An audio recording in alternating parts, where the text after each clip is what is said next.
Quand il en a marre de ruminer des idées sombres, Paul se promène dans son jardin. J'ai des belles cerises. C'est des burlas, ça.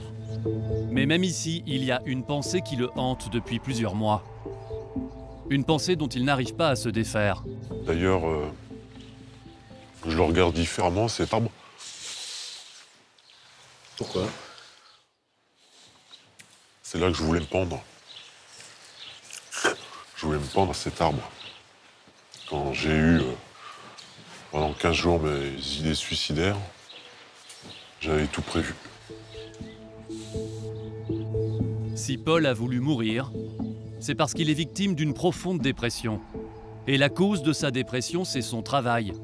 Une fois par semaine, il se confie à une spécialiste, Clotilde. Venez, entrez. Et lorsqu'il évoque le geste qui a failli lui coûter la vie, Paul en revient encore et toujours à la même explication. Bien. Comment allez-vous?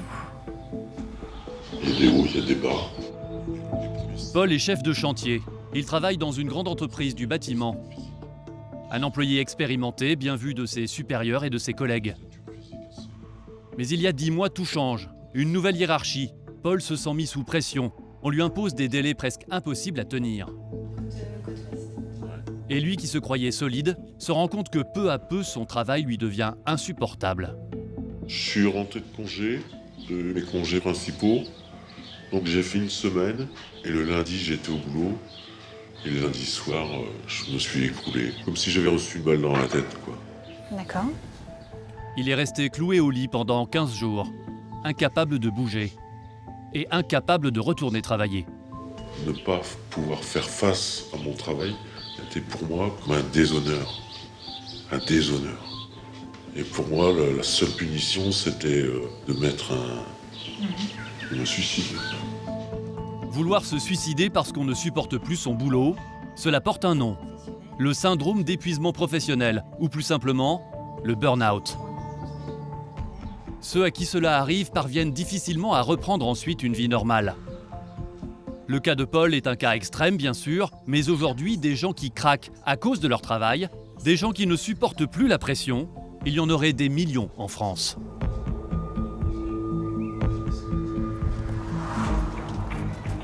C'est un sujet tabou. Ceux qui en sont victimes n'osent pas toujours en parler. Pourtant, nous serions plus de 3 millions à risquer un épuisement nerveux au travail. J'ai l'impression d'être submergé et je ne sais plus quoi faire. Dans un contexte de concurrence de plus en plus dur, les entreprises cherchent par tous les moyens à rester compétitives. Cela passe souvent par des réductions d'effectifs. Alors les cadences s'accélèrent. Il faut être plus rapide, plus efficace, plus productif. Et certains patrons sont prêts à aller très loin pour nous faire travailler toujours davantage. Ils ont des tas de moyens de nous sanctionner, que ce soit par l'appréciation, la notation annuelle, par une prime qui n'est pas donnée, etc., etc. Certaines entreprises mettent en place de nouvelles façons de travailler pour obtenir de nous encore plus de rendement. Mais sommes-nous toujours capables d'encaisser? Et c'est ce que disaient ses collègues aussi dans les témoignages. Il était absent. Il n'écoutait plus les gens comme avant et... voilà. Alors quel est le prix à payer pour gagner la bataille de la rentabilité? Est-ce que les responsables de la structure veulent parler avec nous? On ne peut pas vivre avec 436 € sur Paris, monsieur. C'est pas possible. Vous savez, le seuil de pauvreté, c'est 800 €. Le seuil de pauvreté. Si la question, elle est là. Quel impact la guerre économique peut-elle avoir sur nos vies? Quand il a lu Burnout écrit grand sur la feuille de soins qu'on doit envoyer, il a dit c'est la fin de ma carrière et il a pleuré. Que se passe-t-il quand notre travail devient insupportable? Je venais un peu vous demander une petite précision. Mais moi j'ai rien à vous répondre. Vous filmez là? Parce que vous avez un angle qui me plaît pas. Flicage, stress, burn-out. Comment résister à la pression quand nos patrons dérapent? La pression aujourd'hui, tous les travailleurs la connaissent. Mais il y a des secteurs où pour tenir les cadences, la journée se transforme en tour de force au quotidien. Fatia prend son service dans ce supermarché de Clichy, en région parisienne. La journée commence le matin dès qu'on arrive. Contrôle des températures. Fatia est responsable de ce point de vente et tous les jours, c'est la même succession de tâches à accomplir. Ça, c'est un truc qu'on aurait dû trier. On ne peut pas accepter de vendre ça. Donc on doit contrôler produit par produit. Donc il y a des centaines de produits, donc ça prend beaucoup de temps. Contrôler les produits, ça lui prend 2 heures tous les jours. Elle doit avoir terminé avant l'ouverture au public, à 9 heures. Alors Fatia inspecte les rayons aussi vite que possible. Là, on a 10 degrés sur... qui sont pas en dégivrage, les bacs, par hasard. Elle vérifie les dates de péremption. Le problème, c'est qu'on est pressé par le temps. Et il faut contrôler produit par produit. Elle s'assure qu'il n'y a pas d'erreur dans les étiquettes. Là, la Batavia, c'est pas bon, là, les prix, là. 69. À moins que je me trompe. Elle réceptionne aussi les livraisons. Et met en rayon les derniers produits arrivés. Et si elle est seule pour faire tout ça, c'est parce qu'elle travaille dans une enseigne réputée de hard discount. Ici, le maître mot, c'est polyvalence. Alors les caissiers font de la manutention et les manutentionnaires travaillent à la caisse. Quant à Fatia, elle travaille partout. J'ai chaud, là, j'ai fait les palettes. Je suis en stress avant l'ouverture, il faut absolument qu'on soit prêt. Le travail de Fatia n'a jamais été de tout repos. Il va prendre sa pause. Mais depuis quelque temps, c'est encore pire. La concurrence s'est renforcée entre les enseignes. Elles essaient toutes d'avoir les prix les plus bas. Alors elles ont taillé dans les effectifs. Rachida, allez les caissons. Tu la rentres, s'il te plaît, celle-là. D'accord? Le temps qu'Ajar va chercher un caisson. Fatia a 3 employés en moins dans son magasin. Mais il n'y a pas moins de travail qu'avant. Alors chaque salarié doit en faire plus. Et le moindre grain de sable devient problématique. Or ce matin, justement, il y a un grain de sable. Ok, tac, tac, tac, tac. Et j'avais bien prévu un caissier à 9 h qui est toujours pas là, donc il est en retard. Il est en retard. Il devrait être là au moins 2 minutes avant. Déjà, ça commence à stresser parce qu'on va manquer de personnel pour la caisse. L'un des employés ne s'est pas présenté. Or, il doit faire l'ouverture du magasin dans 10 minutes. Il est 9 h, tu devais être au travail, donc j'aimerais savoir si tu viens en retard ou si tu ne viens pas travailler. Il y a encore quelques années, face à une absence, Fatia aurait appelé un remplaçant qui serait arrivé dans l'heure. Mais économie oblige, la politique de la maison a changé. Désormais, un salarié absent une journée n'est pas remplacé. Ses collègues doivent faire son travail à sa place. Heureusement, fausse alerte, le caissier qui ne s'était pas réveillé finit par arriver. Ah, il est là-bas. Tu es en retard, non? Bah dépêche-toi. Allez. N'oublie pas tes chaussures de sécurité, hein. Toute sa journée, Fatia va la vivre à ce rythme-là. À s'assurer du bon fonctionnement du magasin. À surveiller les salariés. Merci. Non, merci aussi, au revoir. Et une fois le supermarché fermé ce soir, sa journée ne sera pas finie. Elle devra encore gérer la paperasse et le travail administratif. Le stress aussi. Un rythme de travail plus soutenu qu'avant. Alors à la fin de la journée, elle est souvent fatiguée. Depuis 1 an, elle souffre du dos.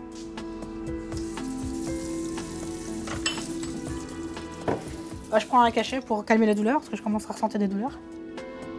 Selon elle, c'est ce rythme accru qui est à l'origine de ces douleurs. Ah oui, la distribution, ça a tué mon dos, ça m'a cassé en deux. Et ce que vivent des salariés comme Fatia, nous sommes de plus en plus nombreux à le subir. Le stress et la pression ne sont pas réservés à la grande distribution. Dans tous les domaines d'activité, la compétition s'accélère. Les sociétés font tout pour baisser leurs prix avec souvent la même méthode, les licenciements. Les entreprises ont appris à fonctionner en sous-effectif. Et la conséquence, c'est que pour les salariés, la charge de travail explose. Cette course à la compétitivité est encore plus difficile à vivre pour les salariés de certaines entreprises publiques, qui désormais doivent, elles aussi, apprendre à affronter la concurrence. Paris, le 10e arrondissement. Il est 9h30 et Isabelle commence sa tournée. Isabelle est factrice depuis 38 ans. Elle connaît ce quartier comme sa poche. les concierges, les halls d'immeubles cossus, mais aussi ceux qui sont un peu moins bien entretenus. Là, pareil, dans le genre immeuble, boîte à lettres assez pénible, parce qu'on n'y voit pas grand-chose d'abord. Et ensuite, pareil, parce qu'elles sont toutes bariolées, qu'on a du mal à voir vraiment le nom des gens, quoi. Chaque jour, Isabelle parcourt à pied 2 km 400 pour accomplir sa tournée. Mais ce que l'on ne peut pas imaginer lorsqu'on la croise comme ça dans la rue, c'est que tout son parcours, ses moindres faits et gestes, sont calculés au millimètre. Tout est chiffré et analysé. Ça se présente sous la forme de ce grand tableau compliqué. Tous les postiers du 10e arrondissement de Paris y sont répertoriés. Voici la ligne d'Isabelle, notre factrice. En face de son nom, toutes les statistiques de son travail. On y apprend qu'elle dessert 54 immeubles, 643 boîtes aux lettres et qu'elle distribue en moyenne 1240 lettres et 30 recommandées par jour. Et si la Poste a étudié avec autant de précision son travail, c'est parce qu'elle a une idée en tête. Fixer à ces facteurs des objectifs de temps à respecter. Ça aussi, c'est dans le tableau.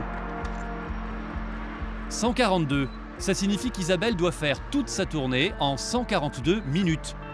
Un peu moins de 2h30. Le problème, c'est que selon elle, les calculs de la Poste sont faits au plus juste. Le temps qu'on lui demande de respecter ne serait pas réalisable. Quand ils nous calculent comme ça, évidemment, quand ils font des tournées, on a des tournées qui sont disproportionnées par rapport au temps qui nous est imparti, quoi. Parce que, évidemment, tout le calcul qu'ils font à la seconde, c'est vraiment pas en rapport avec la réalité, quoi. Alors nous nous sommes livrés à une petite expérience. Nous avons chronométré le temps que met Isabelle pour livrer un recommandé.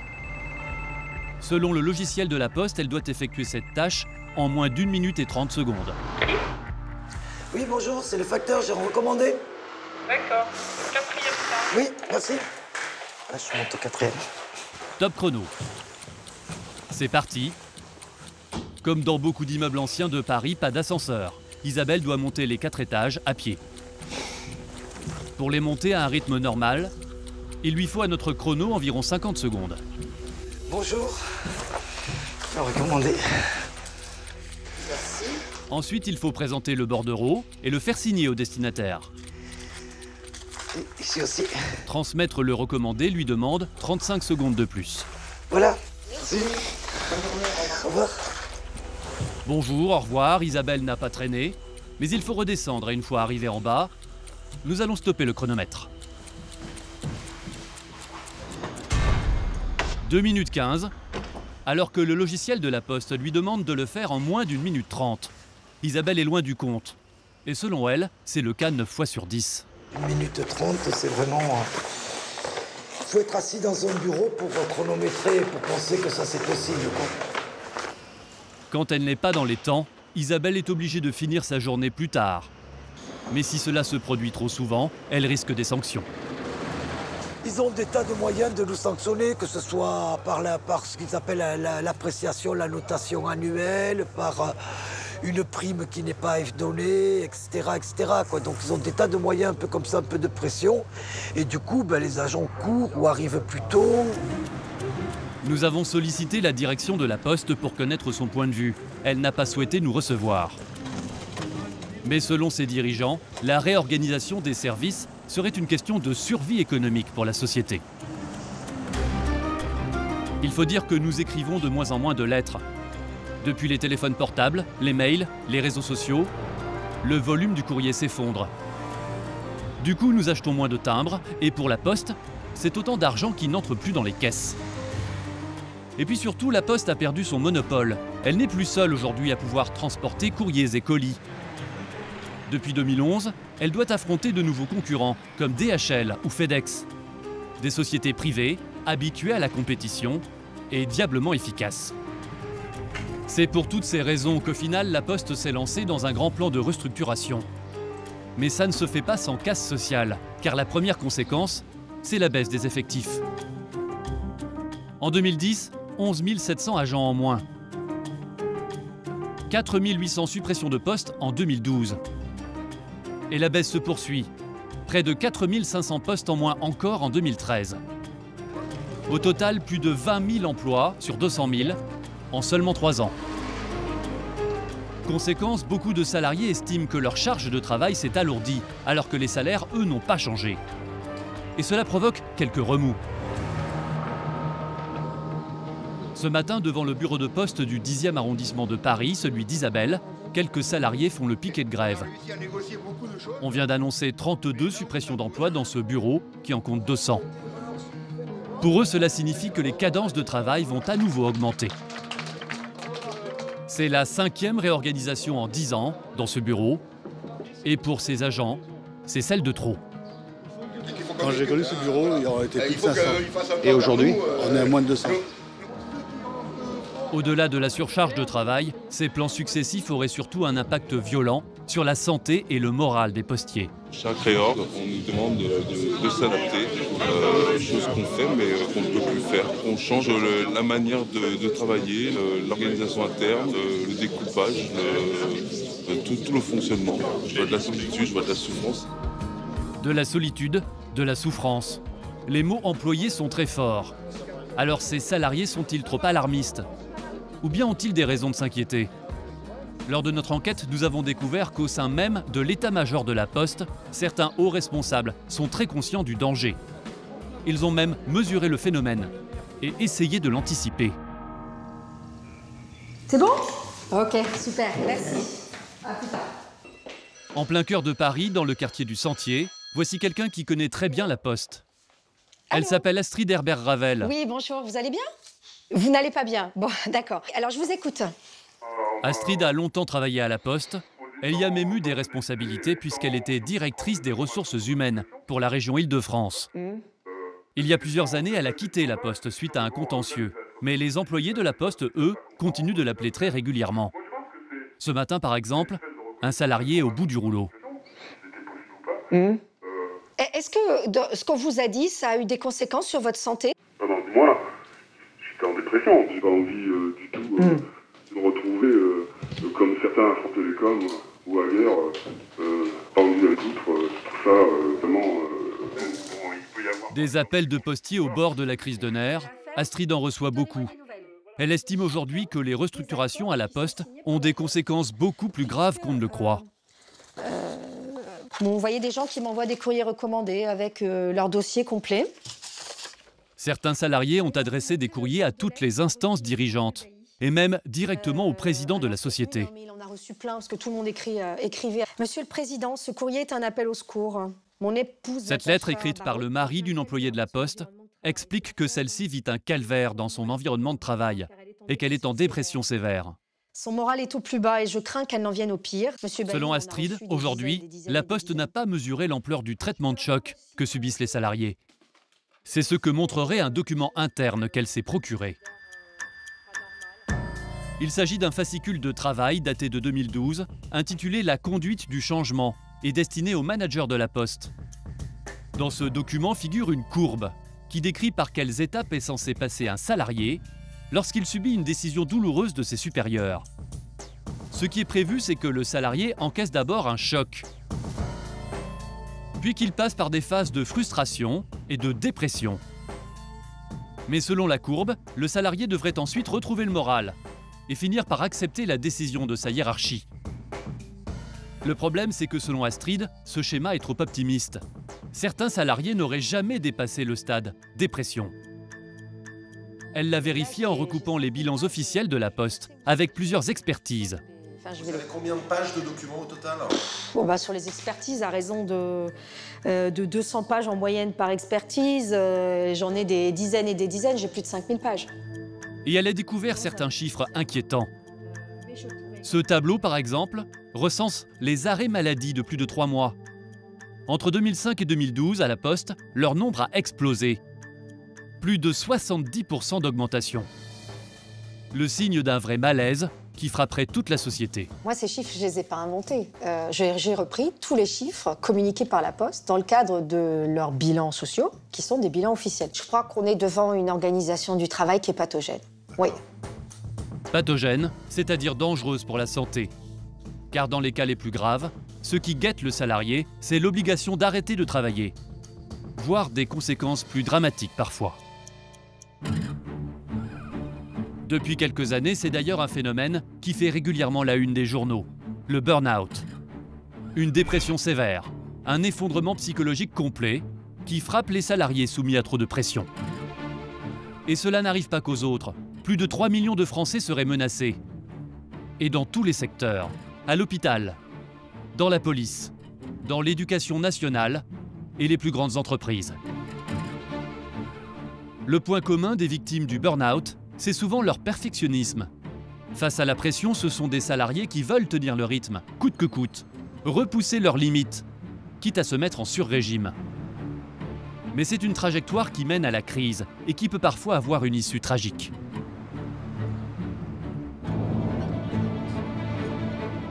Direction Fontenay-sous-Bois, dans le département du Val-de-Marne, en région parisienne. Tu veux un café, maman, ou pas? Ou du thé, tu préfères? Je veux bien un café. Nous sommes chez Saskia et sa mère, Ilma Schoffel.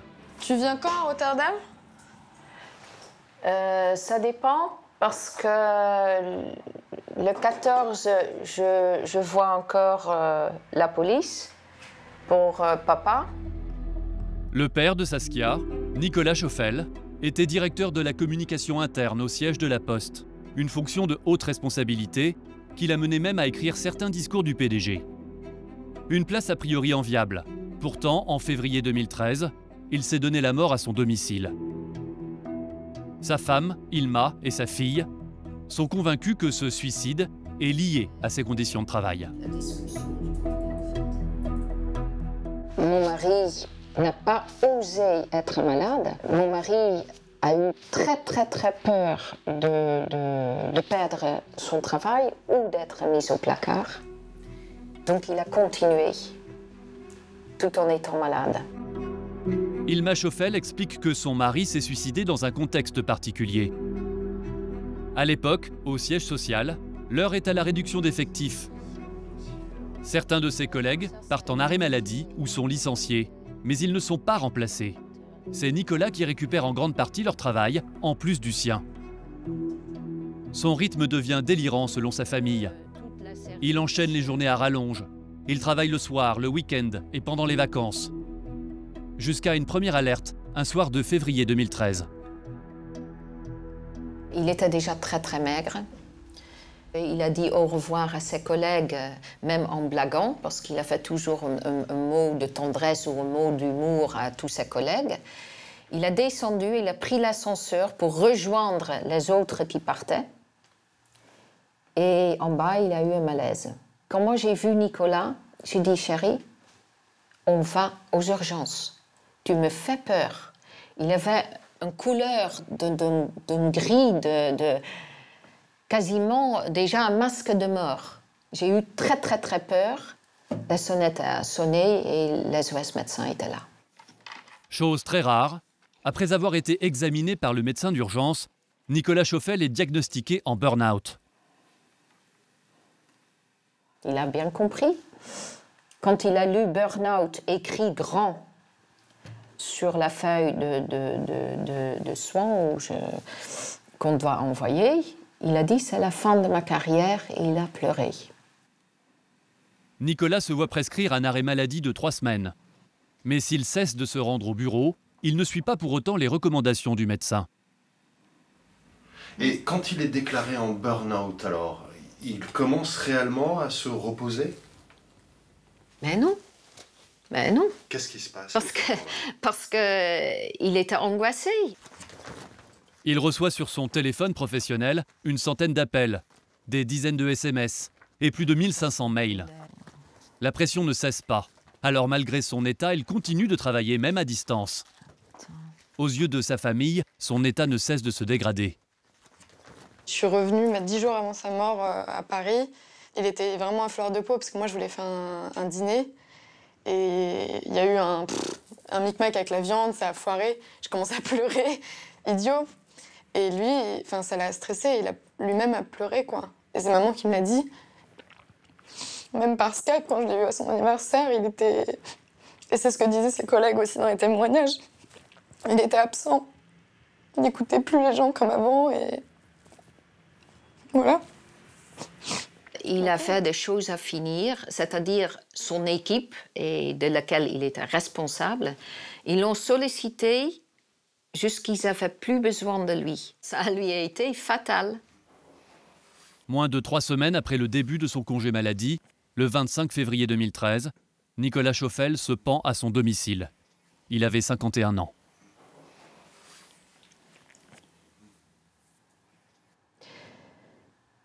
Moi, je dois vivre avec ce choix que je n'ai pas fait, de l'amener à l'hôpital.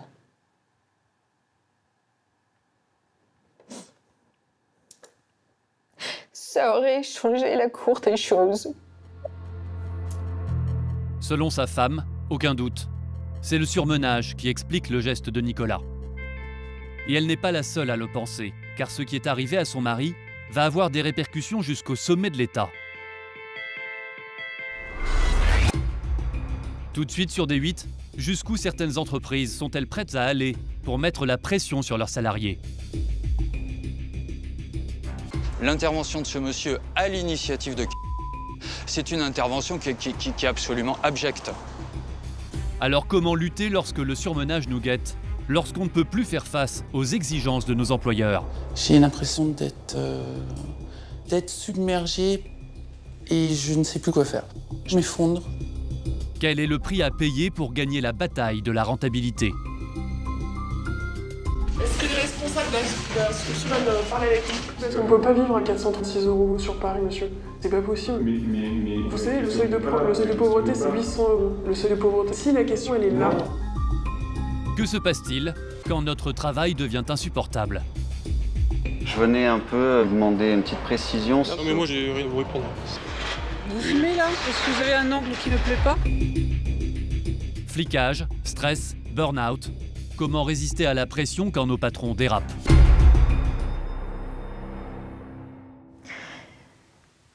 Nicolas Schauffel se voit prescrire un arrêt maladie de 3 semaines. Mais au grand désespoir de son épouse, il ne suit pas pour autant les recommandations du médecin. Il cesse de se rendre à son bureau, mais malgré son état, il continue de travailler, même à distance. Aux yeux de sa famille, son état ne cesse de se dégrader.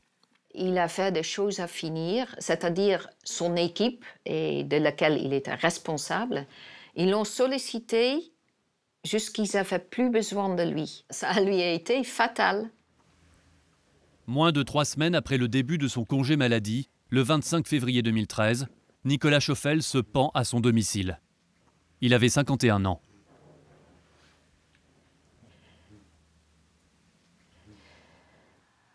Moi, je dois vivre avec ce choix que je n'ai pas fait, de l'amener à l'hôpital.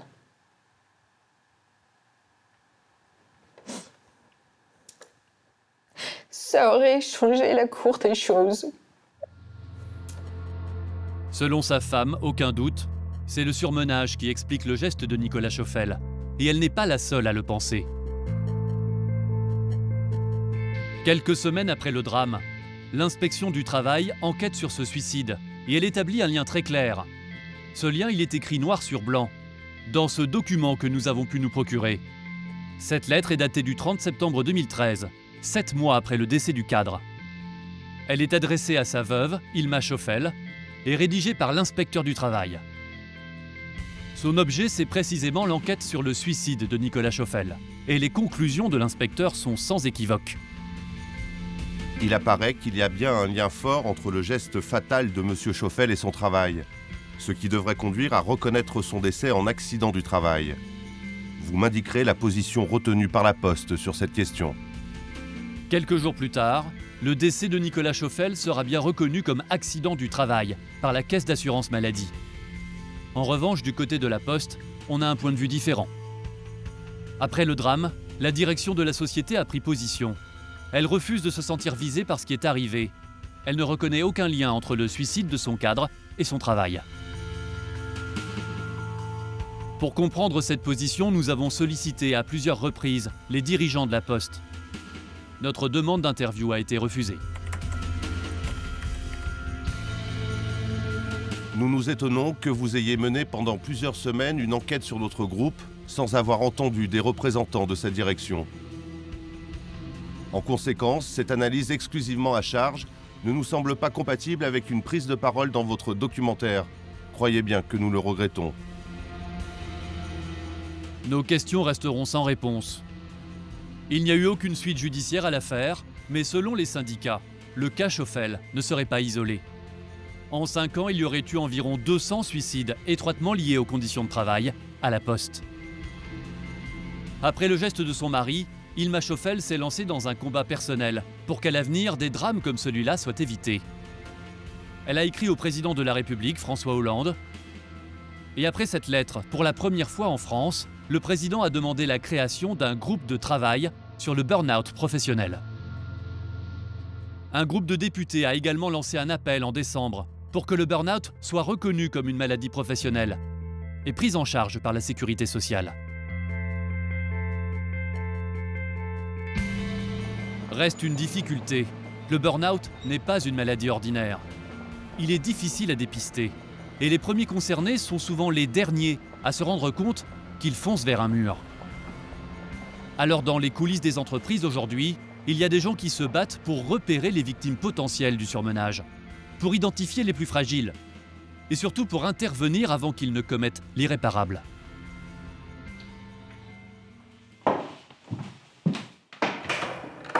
Bonjour, chérie. Bonjour, Christelle. Enchantée. Christelle a 38 ans. Elle est cadre dans une grande administration française. Elle a décidé de consulter pour la première fois une spécialiste parce que depuis quelques mois, elle a l'impression de ne plus rien gérer correctement à son travail. Alors je viens vous voir parce que je commence à être un petit peu perdue. C'est-à-dire que j'ai beaucoup de difficultés à gérer mon temps au niveau du travail.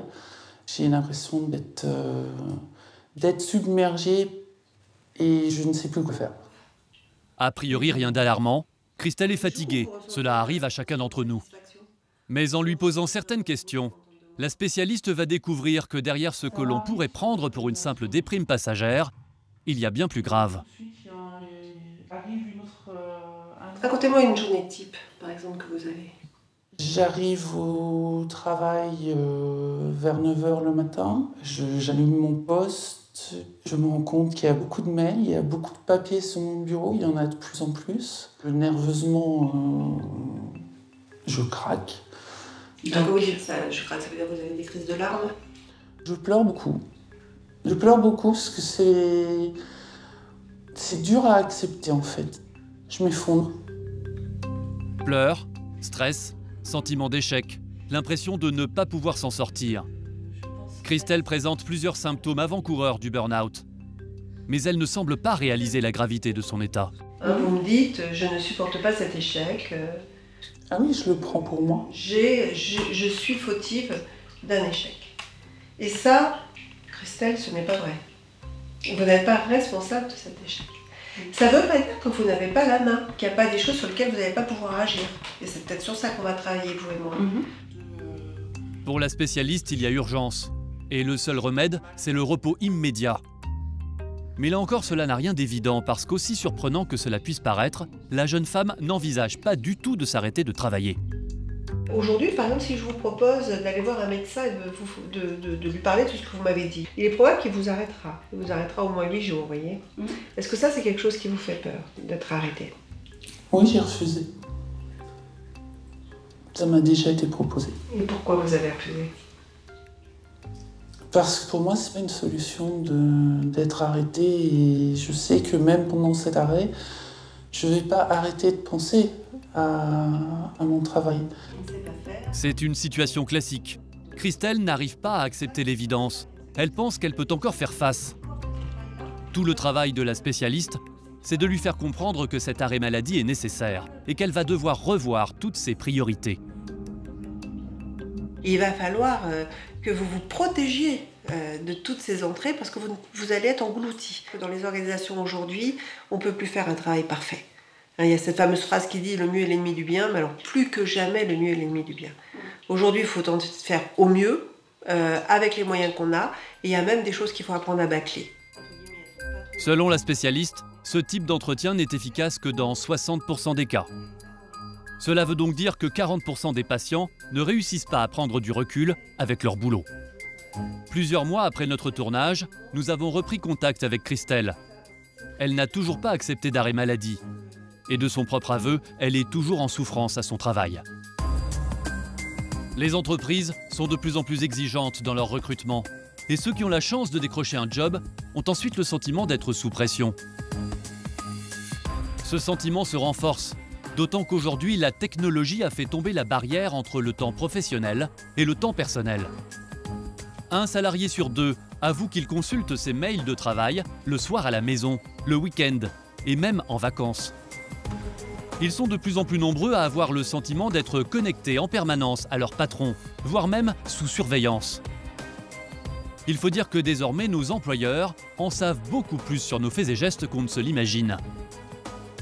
Et parfois, cela peut même devenir inquiétant. Nous avons réalisé une petite expérience avec l'accord d'un salarié et de son entreprise. Chaque matin, Jacques se rend à son bureau.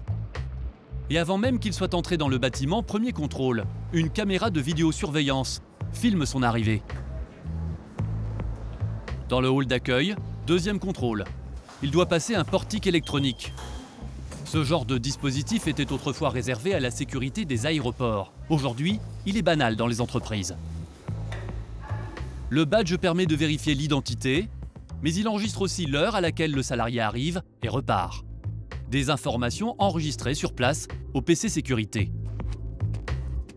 Donc ici, nous avons le numéro du badge, la date, l'heure, la carte si elle a été autorisée ou pas, le nom de la personne, son prénom. Troisième contrôle, les caméras dans les locaux de l'entreprise. Dans le hall, dans l'ascenseur, dans le couloir. Et il y en a des dizaines dans tout le bâtiment. Et quand l'employé s'installe à son poste et qu'il allume son ordinateur, une fois encore, son activité est enregistrée. Dès que Jacques surfe sur Internet, il est techniquement possible pour l'entreprise de connaître l'intégralité de ses allées et venues. Les sites qu'il a fréquentés, les pages sur lesquelles il s'est arrêté, et même le temps qu'il y a passé. Quant à ses mails, à moins qu'il ne l'ait précisé spécifiquement, l'entreprise a le droit de les enregistrer et de les lire, même s'il s'agit de mails personnels. Mieux encore, si Jacques dispose d'un téléphone professionnel, son entreprise peut à son insu le suivre à la trace. Il existe aujourd'hui des logiciels espions, capables d'écouter à distance les conversations.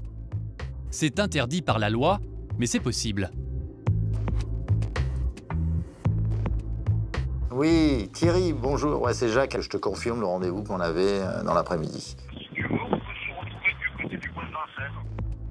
Il est également possible de le suivre à la trace grâce à la géolocalisation.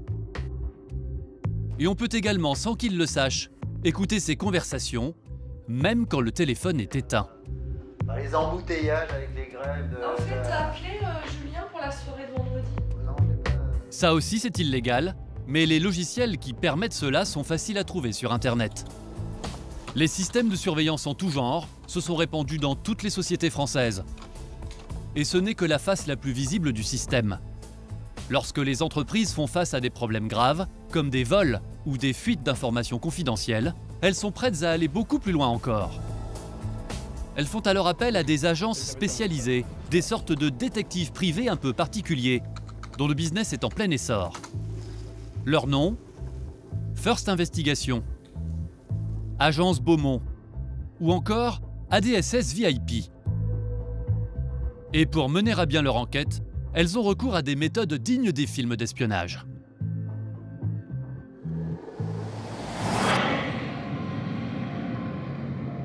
Dans la banlieue de Lyon se trouve l'une des plus grandes agences de ce genre. Une société d'ordinaire très discrète, et pourtant exceptionnellement, elle a accepté de nous ouvrir ses portes.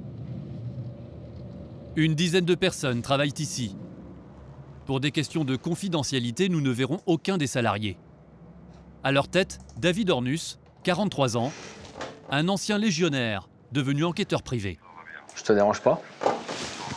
Bon, je fais suite à ton appel de samedi. Depuis 8 ans, il s'est spécialisé dans l'aide aux entreprises. Et pour répondre aux missions qui lui sont confiées, il a développé une méthode qu'en tant qu'ancien militaire, il connaît bien. L'infiltration.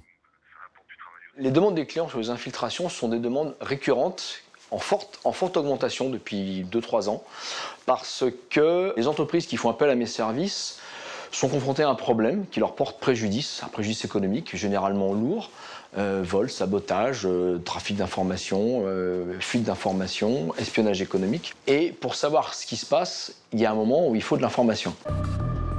Pour obtenir ces informations, on pourrait imaginer que le détective utilise du matériel d'espionnage, micro, caméra discrète ou mouchard. En réalité, il n'en est rien car la loi est très stricte. Ces méthodes sont illégales. C'est écrit noir sur blanc dans le Code du travail. Aucune information concernant personnellement un salarié ne peut être collectée par un dispositif qui n'a pas été porté préalablement à sa connaissance. Autrement dit, un patron n'a pas le droit de collecter des informations personnelles sur ses salariés, sauf s'il les a prévenus. Malheureusement et heureusement, tout n'est pas possible. Aujourd'hui, nous sommes dans un pays de droit. La France n'est ni la Russie ni la Corée du Nord. Nous travaillons avec 2 contraintes particulières qui sont l'atteinte à la vie privée, l'atteinte aux libertés individuelles et une troisième qui est l'atteinte à l'image.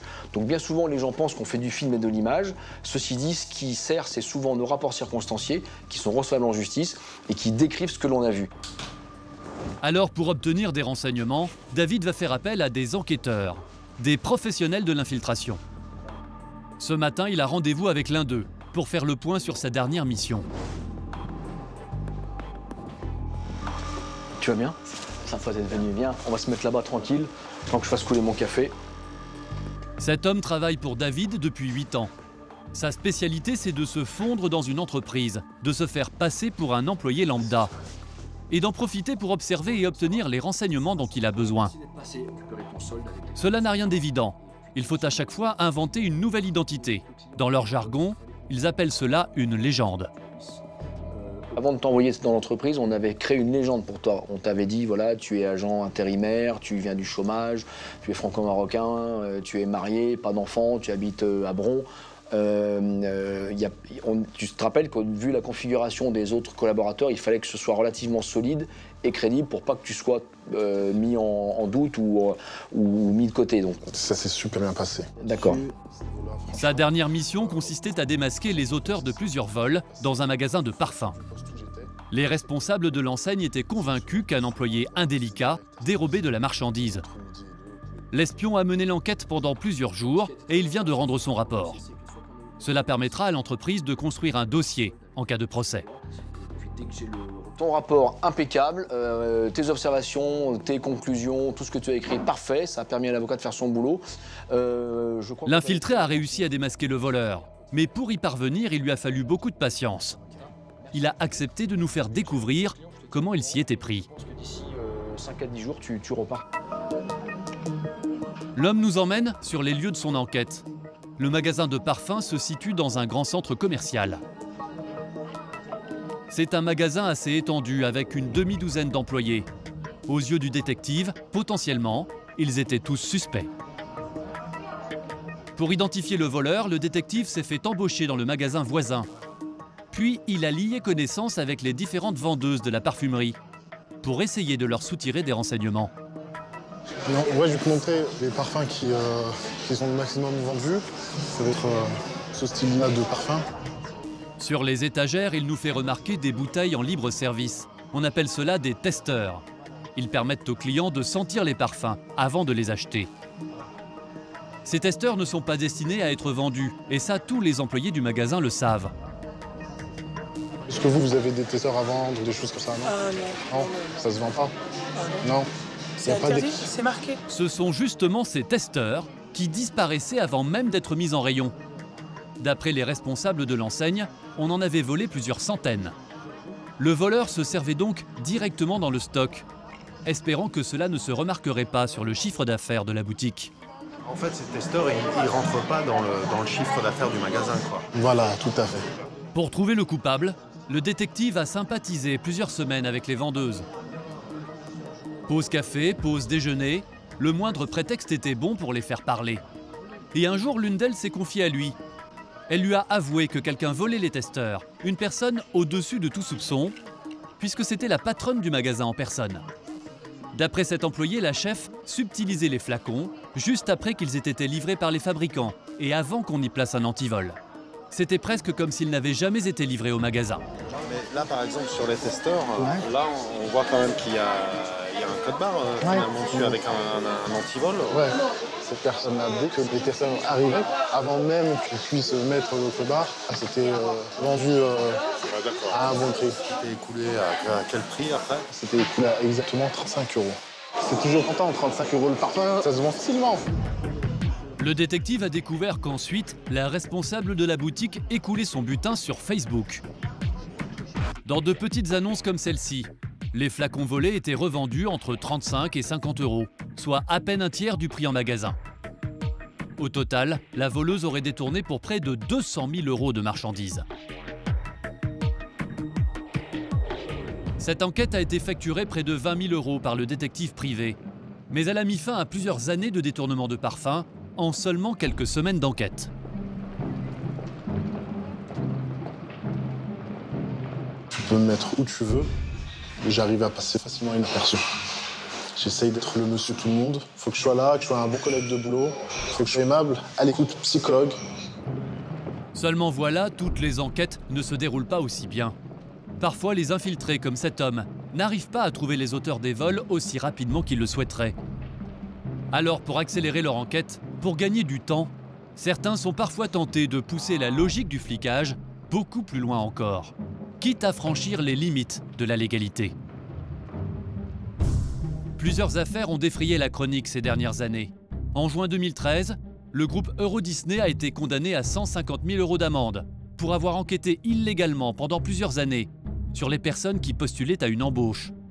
La société n'a pas fait appel. Et en novembre 2013, c'est le PDG d'IKEA France et plusieurs cadres dirigeants qui ont été mis en examen. Ils auraient acheté des renseignements confidentiels sur des salariés, notamment leurs antécédents judiciaires ou le niveau de leur compte en banque. L'affaire est en instruction. Des affaires comme celle-là ne sont pas rares, et lorsqu'elles sont révélées au grand jour pour les salariés, c'est un vrai traumatisme.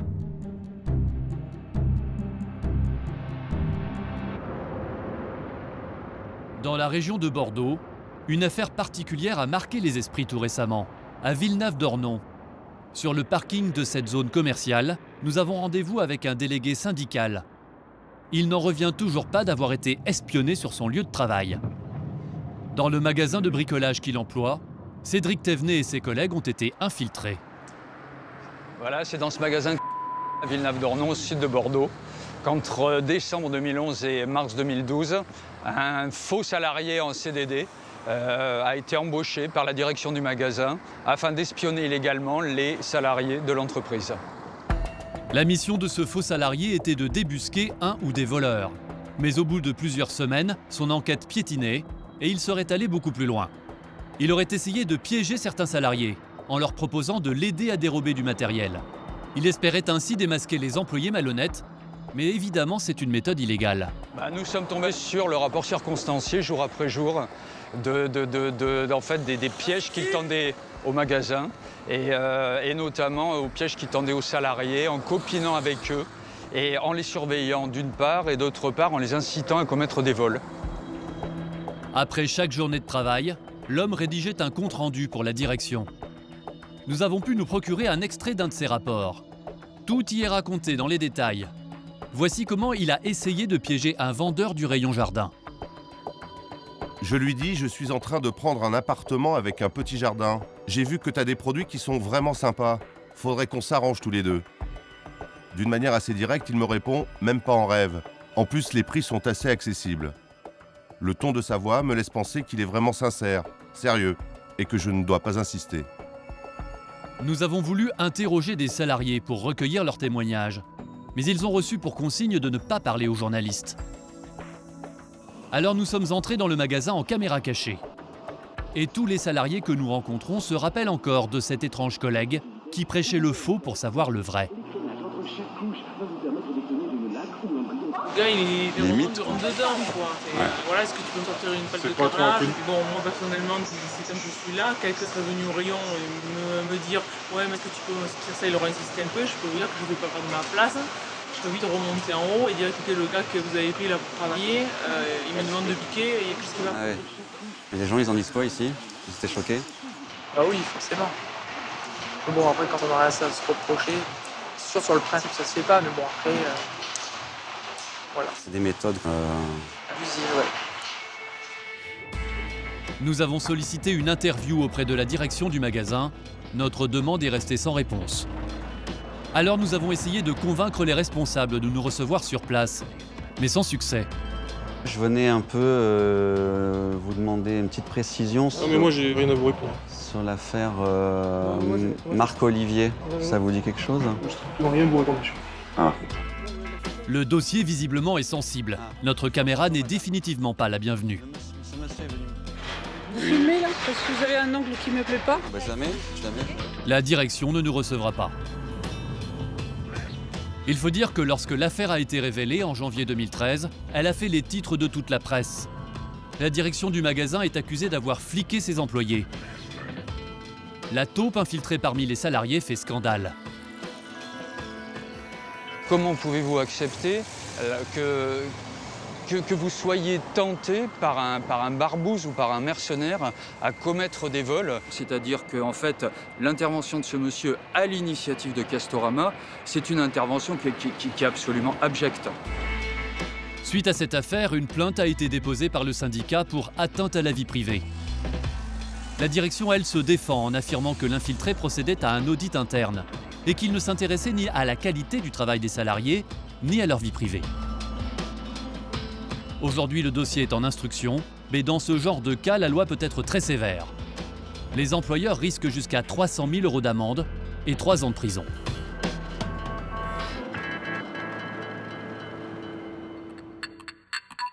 Flicage, infiltration, pression, tous les moyens sont bons pour pousser à la rentabilité. Le monde de l'entreprise s'est durci. Il peut parfois être sans pitié. Et certains salariés sont plus vulnérables que d'autres. C'est le cas d'une catégorie d'employés plus précaires, plus jeunes aussi, qui aujourd'hui se retrouvent en première ligne face aux abus du monde du travail. Pourtant, au départ, tout semblait prévu au contraire, pour les accompagner, pour les protéger. En région parisienne, à Issy-les-Moulineaux, voici l'usine d'un des plus grands groupes industriels français, Safran. L'une des spécialités de la société, ce sont les moteurs de haute technologie pour avions et hélicoptères. Julien, 23 ans, a beaucoup de chance. Il termine ici sa formation d'ingénieur par 6 mois d'immersion. Il n'est pas salarié, il est stagiaire. Pour l'entreprise, c'est financièrement très intéressant. Il ne lui coûte que 1 100 € net par mois. 3 à 4 fois moins que ce que coûterait un ingénieur débutant. Au corps et au module majeur. D'accord, donc l'arme qui va venir s'insérer jusque devant. C'est ça, exactement. Et pour Julien aussi, faire un stage, c'est intéressant. Car s'il donne satisfaction à l'entreprise, il a l'espoir de se voir proposer ensuite un vrai contrat. J'espère être embauché. L'environnement me plaît, la société me plaît. Et les missions qui m'ont été confiées sont en tout point de vue celles qui me correspondent. Près d'1,5 million d'étudiants ont fait des stages en entreprise l'année dernière en France. C'est souvent le meilleur moyen d'acquérir une première expérience professionnelle. Mais ça ne se passe pas toujours aussi bien que pour Julien. Car il y a des entreprises qui ne jouent pas le jeu.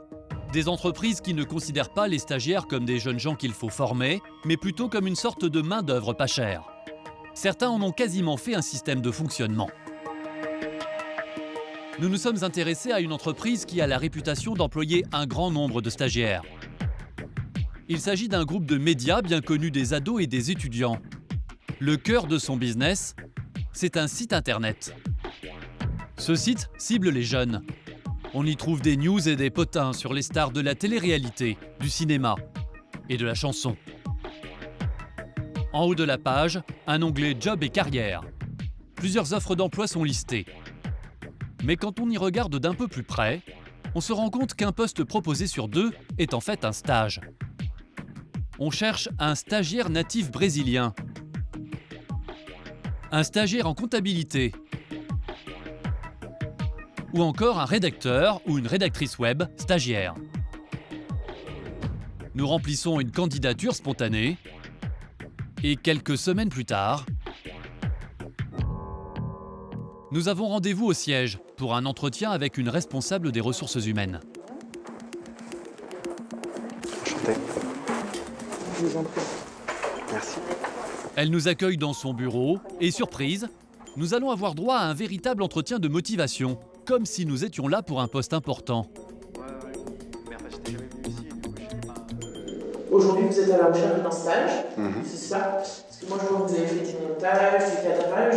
Du coup, qu'est-ce que vous recherchez dans la tenue? Je vais vous dire, l'idéal, ce serait de pouvoir tout combiner en même temps. Parce que j'aime filmer, j'aime monter et j'aime écrire. L'entretien va durer plus d'une demi-heure. Et chose plus surprenante encore, il sera suivi d'un petit test. En l'occurrence, la responsable nous emmène dans la rédaction. Et elle nous demande de rédiger un article d'une vingtaine de lignes. D'accord, alors en gros, je dois écrire un article sur le sujet de mon choix. Et toutes les instructions, il n'y a pas de souci. Très bien. Notre article donnera satisfaction, notre candidature est retenue. Et quelques jours plus tard, nous commençons notre stage. Nous découvrons la rédaction, un gigantesque open space, avec des employés apparemment très jeunes. Nous sommes rattachés au département sport extrême. Ce service compte 3 rédacteurs, tous des stagiaires. Mais on nous demande le même travail qu'aux journalistes qui sont en contrat. Il faut écrire au minimum 5 articles par jour. Je vais faire celui sur il skie toujours à 96 ans. Il les a fait même parce qu'en fait il faisait 96 et demi. Et dans la vidéo elle date de mars. À la pause déjeuner, nous demandons aux autres stagiaires ce qu'ils pensent de cette organisation, dans laquelle les stagiaires travaillent autant que les personnes réellement en poste. Ceux que nous rencontrons semblent contents de leur sort. Géraldine, par exemple, elle a une vingtaine d'années. Elle vient de terminer des études de sciences politiques. Et pour elle, ce stage, c'est une occasion en or d'apprendre son métier. Ça se passe comment ton stage?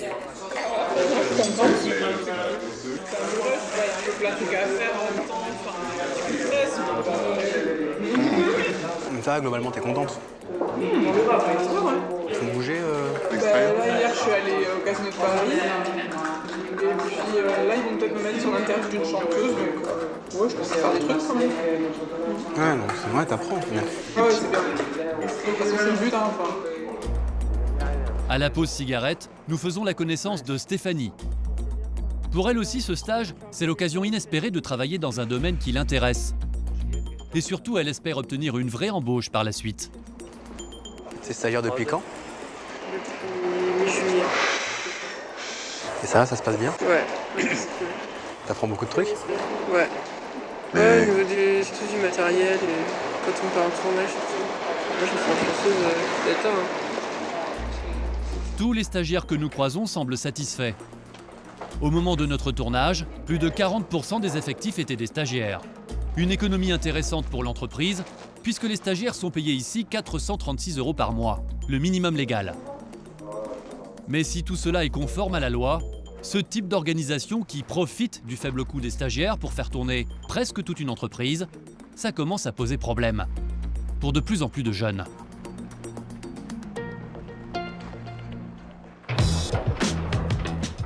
Ces militants font partie d'un collectif baptisé Génération Précaire. Leur spécialité, dénoncer la façon dont certaines entreprises abusent des stagiaires. Ce matin, justement, les manifestants ont bien l'intention de faire un coup d'éclat dans la société Internet où nous avons fait notre stage. Allez, c'est parti. C'est parti. Pour que leur action ait le plus de retentissement possible, ils ont prévenu la presse. Il faut dire que leur message est bien rodé. Chiffres à l'appui, ils dénoncent l'explosion du nombre de stagiaires en France.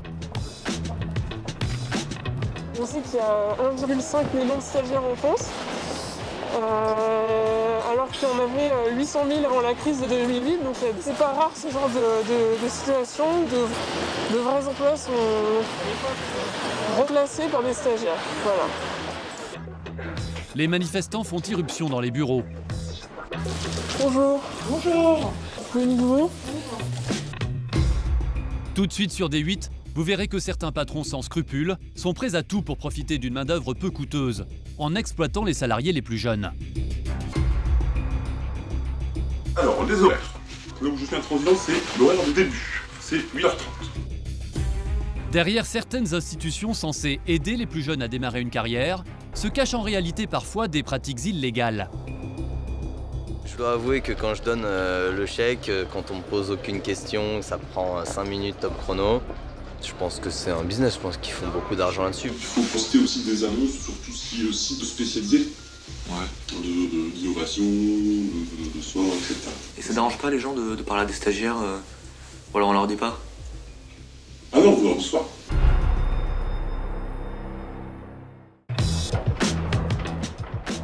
Ces militants font partie d'un collectif baptisé Génération Précaire.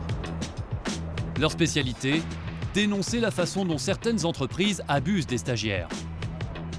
Ce matin, justement, les manifestants ont bien l'intention de faire un coup d'éclat dans la société Internet où nous avons fait notre stage.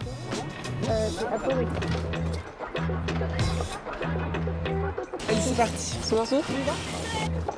Pour que leur action ait le plus de retentissement possible, ils ont prévenu la presse. Et il faut dire que leur message est bien rodé. Chiffres à l'appui, ils dénoncent l'explosion du nombre de stagiaires en France. On sait qu'il y a 1,5 million de stagiaires en France, alors qu'on avait 800 000 avant la crise de 2008, donc c'est pas rare ce genre de situation où de vrais emplois sont remplacés par des stagiaires. Voilà. Les manifestants font irruption dans les bureaux. Bonjour. Bonjour. Vous pouvez nous ouvrir? L'action est non violente. L'objectif, c'est de marquer les esprits. Une entreprise jeune et cool. Sur leur pancarte, on peut lire quelques messages ironiques. Chômage, 0 €, parce que les stagiaires ne cotisent pas pour les allocations chômage. Congé, 0 €, parce que les stagiaires n'ont pas droit au congé payé. Le vrai SMIC, c'est 436 € par mois, parce que le montant des indemnités de ces stagiaires est de 436 €, 3 fois moins que le SMIC d'un employé normal. Le vrai SMIC, c'est 436 € par mois, à votre avis, en France? En fait, c'est assez sympa d'être employeur parce qu'avec un stagiaire, on a un emploi en solde à moins de 70%. Pratique. Avoir recours de façon massive à une main-d'œuvre bon marché, faite de stagiaires, comme le fait cette entreprise, ce n'est pas illégal. Mais aux yeux des manifestants, c'est un peu abusif. Vous êtes combien de stagiaires? Stagiaires, s'il vous plaît, levez la main. Non, pas obligé. Les stagiaires, eux, font profil bas. Un peu gênés par cette opération coup de poing qui pourtant les concerne. Mais l'objectif des militants maintenant, c'est d'être reçus par les patrons de l'entreprise. Est-ce que des responsables de la structure veulent parler avec nous? Pas de chance, les patrons sont en vacances. Alors c'est un salarié qui va recevoir les manifestants. L'entretien se déroule dans un bureau à porte fermée. Notre caméra n'est pas la bienvenue, mais nous enregistrons la conversation. Et est-ce que vous avez un chiffre sur le nombre de stagiaires ici ou pas? Aujourd'hui, on en a une quarantaine. Quarantaine de stagiaires. Et vos effectifs locaux, ils sont combien? Aujourd'hui, on est 80. Donc il y a 50% de stagiaires dans votre entreprise? Il y a un peu moins de 50%, c'est une quarantaine. Non mais là, c'est n'importe quoi. Pardon? C'est délirant. Un employé sur deux est un stagiaire. Le fonctionnement de l'entreprise repose effectivement en grande partie sur eux. C'est précisément ce que les militants veulent dénoncer. Si jamais il n'y avait plus le stage, combien il y aurait d'embauches par exemple? Zéro, parce qu'on n'a pas les moyens d'embaucher. Pour reprendre votre argument, c'est juste que là, en payant des stagiaires 436 € pour le développement de votre entreprise, en utilisant des stagiaires, en gros, c'est les parents ou les bourses de l'État qui font fonctionner votre entreprise. Parce qu'on ne peut pas vivre avec 436 € sur Paris, monsieur. C'est pas possible. Mais vous gagnez combien par mois? Vous savez, le seuil de pauvreté, c'est 800 €. Le seuil de pauvreté. Si la question, elle est là. Chacun campe sur ses positions. Le lendemain, l'intervention sera reprise par une partie de la presse. C'est ce que voulaient les manifestants. Des opérations éclairs comme celle-ci, ils en organisent plus d'une dizaine par an. Car des entreprises qui, selon eux, sont dans l'abus, il y en a beaucoup. Parmi les dernières actions en date, celle réalisée à la BNP. Le collectif a décerné à la banque le titre de championne du cynisme. Car en l'espace de 3 ans, la société aurait augmenté de 68% le nombre de ses stagiaires, tout en diminuant de 35% le nombre des CDD. Autre coup d'éclat dans l'enseigne de vêtements Ralph Lauren. La marque aurait l'habitude de recruter systématiquement de très nombreux stagiaires vendeurs, au moment de Noël en particulier, pour éviter d'embaucher des CDD. Des militants très motivés pour dénoncer ces dérives du système. Il faut dire qu'ils sont eux-mêmes directement concernés. Nous avons rendez-vous avec quelques-uns d'entre eux dans un bar de la capitale. Ils sont une douzaine d'étudiants à se retrouver pour faire le point sur les dernières actions et préparer les suivantes. Ils nous ont demandé à garder l'anonymat. Ça fait tellement longtemps, ça me fait tellement plaisir. Au-delà de leur jeune âge et de leurs études, ils ont un point commun dont ils se seraient bien passés. Ils ont tous enchaîné de nombreux stages en entreprise, mais jamais réussi à se faire embaucher. Alors s'ils militent aujourd'hui, c'est parce qu'ils en ont ras-le-bol. Vous-même, vous avez fait combien de stages au total? 5 stages, ce qui totalise 2 ans. Alors, vous, combien de stages? 6 mois. 6, 2 ans et demi. 9 sur 17 mois. 2 sur 6 mois. 1 sur 9 mois. 2 sur 1 an. Je ne sais plus combien sur 2 ans d'affilée. Je les compte plus. Le recours massif aux stagiaires est tout à fait légal, ils le savent. C'est pour cela que leur souhait, c'est avant tout que la loi change et protège mieux les stagiaires. Le vrai problème, c'est qu'aujourd'hui, une entreprise peut substituer ses salariés par des stagiaires à tous les niveaux. Que ce soit la durée de la mission, que ce soit la nature de la mission, une mission de junior comme de senior, rien n'encadre, rien n'empêche légalement une entreprise d'avoir un stagiaire, voire 100 000 stagiaires, et avoir une entreprise qui roule qu'avec des stagiaires. Leur message a finalement peut-être été entendu. Tout récemment, le gouvernement a entrepris de modifier la loi qui encadre les stages. Parmi les nouveautés, l'interdiction des stages de plus de 6 mois, l'augmentation du salaire minimum de 436 € à 523 € par mois et le plafonnement du nombre de stagiaires. Une société ne pourra employer plus de 10% de stagiaires désormais. Mais comme cette loi ne sera applicable probablement pas avant septembre 2015, en attendant, les entreprises peuvent continuer d'avoir recours aux stagiaires comme bon leur semble. Et parfois on bascule vraiment dans le grand n'importe quoi. Sur Internet, notre attention a été attirée par une société qui a une vision du stage un peu particulière. Elle s'appelle Kangourop. Elle est spécialisée dans ce que l'on appelle les sports émergents.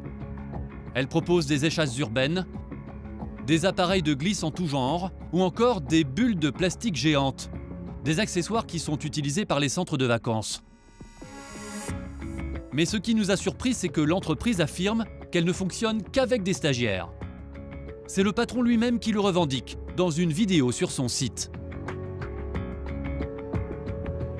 Et la particularité justement de Kangourop, c'est que ces différents services en fait, sont gérés dans leur intégralité par des stagiaires. Une société entièrement gérée par des stagiaires, ça n'est pas interdit, mais avouez que cela reste quand même très surprenant. Alors nous décidons d'en savoir plus et nous postulons comme stagiaire commercial. Nous sommes à 1000 lieues d'imaginer la tournure que va prendre notre stage. Quelques jours plus tard, nous voici dans les Côtes-d'Armor, près de la petite ville de Trémel. C'est là que se situe le siège social de l'entreprise. Sur la pelouse, 3 personnes qui testent les fameuses bulles géantes que la société propose à la vente. Le patron va nous accueillir en personne et nous faire visiter les lieux. Les locaux de l'entreprise, en fait, se trouvent dans une très vieille ferme, pas très en forme. Et première mise au point, le patron est très à cheval sur l'emploi du temps. Deux pièces comme ça. Ok. Alors, ça va être dans la première dépendance, deuxième partie. Alors, les horaires. Là où je suis intransigeant, c'est l'horaire de début. C'est 8h30. Chez Kangourop, il n'y a pas de jour férié. Comme l'entreprise est loin de la ville, en pleine campagne, les repas se prennent sur place. mais les menus sont plutôt sommaires. J'espère que vous aimez bien la soupe, parce que le soir ici c'est soupe. Soupe maison, mais soupe. Le plus inattendu, ce sont les conditions d'hébergement. Nous sommes censés dormir sur place pendant la durée du stage, 2 mois. Mais le confort est plutôt rudimentaire. Ici, les stagiaires dorment dans de vieilles caravanes, dans lesquelles il n'y a pas de chauffage. On vous demande d'être aux caravanes à 21h, dernier délai. Et au niveau des caravanes, on vous demande qu'il n'y ait plus trop de bruit, qu'il n'y ait plus de bruit à partir de 23h. On vous demande de les garder donc propres et bien rangés. Pour la douche, ça se passe dans le vieux corps de ferme. Mais là aussi, on a vu plus confortable. Dans l'intérieur de la maison. C'est une douche maximum par jour. Vous verrez, il fait un petit peu frisqué ici. Ça va, le mot est bien employé. Et il n'y a plus de radiateurs. On a viré tous les radiateurs dans la salle de bain, dans les chambres. Ajoutez à cela qu'ici, les stages ne sont pas payés, ni défrayés. C'est tout à fait légal, car leur durée ne dépasse pas 2 mois. Mais nous sommes loin d'être au bout de nos surprises. Le lendemain matin, nous nous présentons comme demandé à la première heure dans la salle de travail, autrement dit dans la salle à manger du patron. Les stagiaires sont là. L'homme nous briefe sur ce que nous avons à faire ce matin. Il s'agit de faire connaître la société en postant des publicités sur les réseaux sociaux et en faisant du démarchage par téléphone. Il faut poster aussi des annonces sur tout ce qui est site spécialisé. D'innovation, de sport, etc. Ça va donner envie aux clients de venir sur notre site pour voir. Ouais. Et ça dérange pas les gens de parler à des stagiaires ou alors on leur dit pas? Ah non, vous leur reçoit. Ouais, d'accord. On se présente en tant que... Assistant commercial, assistant marketing. Nous éviterons donc de dire aux clients que nous sommes stagiaires. Et nous contacterons en tant qu'assistant marketing plusieurs sites spécialisés pour faire connaître l'entreprise. Rien de bien sorcier. Mais l'après-midi, notre stage va prendre une autre tournure.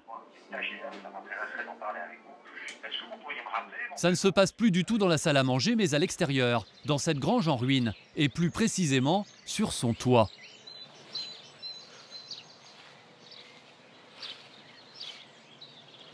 On enlève l'ensemble des tuiles? Là, on va enlever tout ce côté-là. Normalement, cet après-midi, on va enlever tout ce côté-là. Demain après-midi, on fait l'autre côté. Ouais. Plus question de marketing ou de commerce. Le patron nous charge de monter des tuiles pour rénover le toit du bâtiment. Certains stagiaires sont eux chargés de nettoyer la grange d'à côté, qui elle aussi tombe en ruine. Bien sûr, ne dites pas tout de suite, il faut d'abord enlever ce qu'il y a en bas, sinon vous allez balayer 2 fois pour rien. Et en un premier temps, de toute façon, il faut tout sortir ce qu'il y a, tout sortir ce qu'il y a ici. Toiture, nettoyage, et ce n'est qu'un début. Tous les après-midi, ce sera la même chose. Travaux et jardinage. L'herbe, il faut l'arrêter là, puis vous mettre un peu.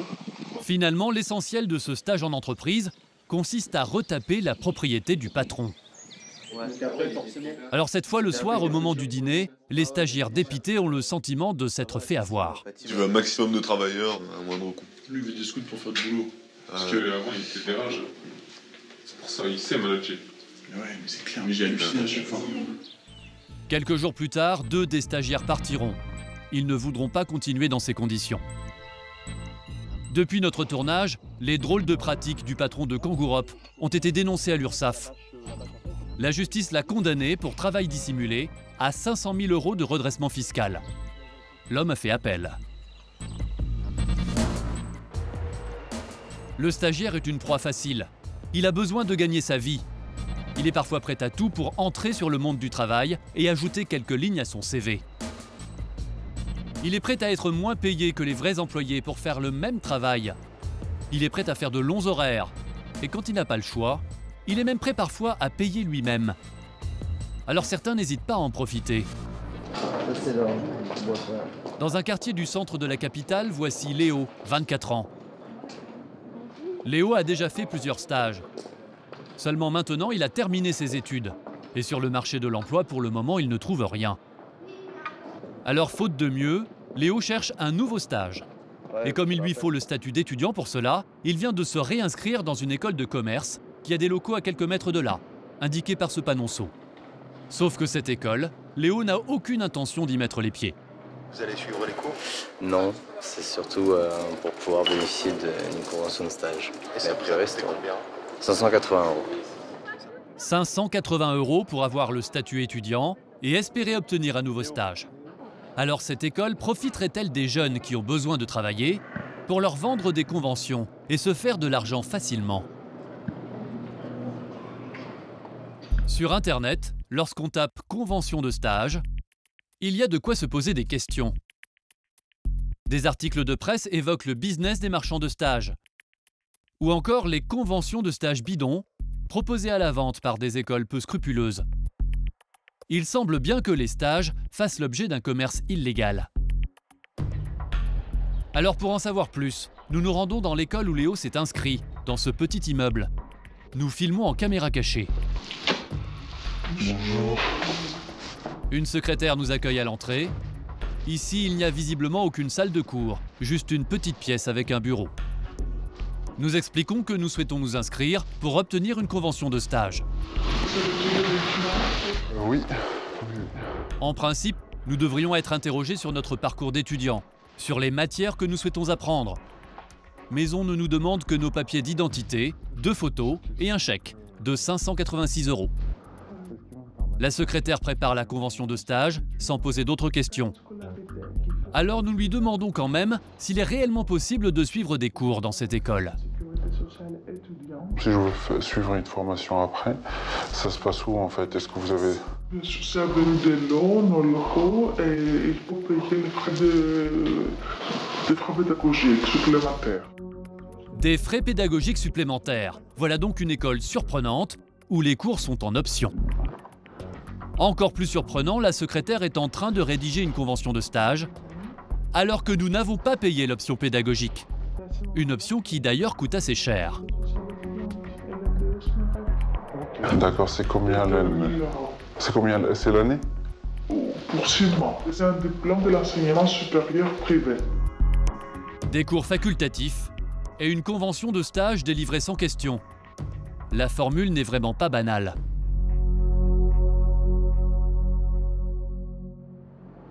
D'ailleurs, souvenez-vous de Léo, le jeune homme que nous avions rencontré précédemment et qui s'est inscrit dans cette école. Lui aussi a été assez surpris. Je dois avouer que quand je donne le chèque, quand on me pose aucune question, ça prend 5 minutes top chrono, je pense que c'est un business, je pense qu'ils font beaucoup d'argent là-dessus. Alors nous avons cherché à en savoir plus sur cet établissement. Nous avons réussi à joindre le directeur de l'école. Vous allez voir qu'il n'est pas très loquace quand il s'agit de répondre à des journalistes. On voulait parler avec... c'est vous, non, peut-être? Oui, c'est moi. Oui, bonjour. Nous lui demandons comment il se fait que dans son école, on peut s'inscrire pour 580 € et obtenir une convention de stage sans suivre aucune formation. Ça, c'est des frais administratifs à l'établissement, mais c'est un frais à l'établissement, vous avez le statut étudiant. Mais ça donne pas droit au cours. Ça vous ouvre le droit à l'accès au cours. Après, il y a des frais pédagogiques complémentaires. Vous pouvez peut-être nous préciser d'ailleurs combien de personnes viennent récupérer uniquement des conventions de stage chez vous? Je sais pas, je ne connais pas. Vous dire exactement convention sur l'intégration d'un cursus universitaire à une formation. Et est-ce que par exemple, vos formations, on peut y assister pour voir un petit peu comment ça se passe? Est-ce qu'on peut venir avec une caméra par exemple? Je pense pas, non. Nous n'obtiendrons pas l'autorisation de filmer les cours. Alors s'agit-il d'un réel organisme de formation ou d'une sorte de guichet payant pour étudiants en quête de stage? Le doute subsiste. Depuis le début de la crise en 2008, le nombre de stagiaires en France a doublé. Signe que face à l'explosion du chômage, les plus jeunes ont de plus en plus de mal à décrocher de vrais contrats.